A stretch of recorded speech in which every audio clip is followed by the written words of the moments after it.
Nacogdoches is known as the garden capital of Texas. With that being said, nearly everywhere you go and every turn you take, the impact gardening and agriculture have on this town is evident. With a decrease in a sustainable environment, more people are making a switch and focusing on maintaining and growing personal gardens to live off of.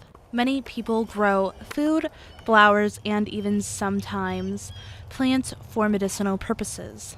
I looked a lot into nutrition for my husband who's a diabetic. So by diet and keeping a lot of fresh vegetables in the house at all times, he's been able to cut his insulin down by 2/3. Another reason why people are making the switch is because of chemicals companies are putting into foods at grocery stores.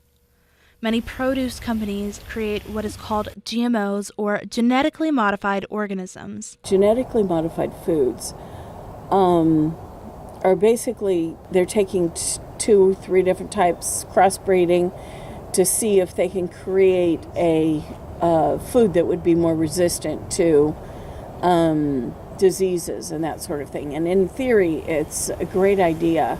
The world of gardening and agriculture isn't going away anytime soon, and neither are GMOs.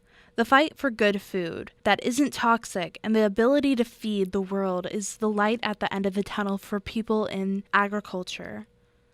The overall goal is to live in a healthy environment and survive in natural ways.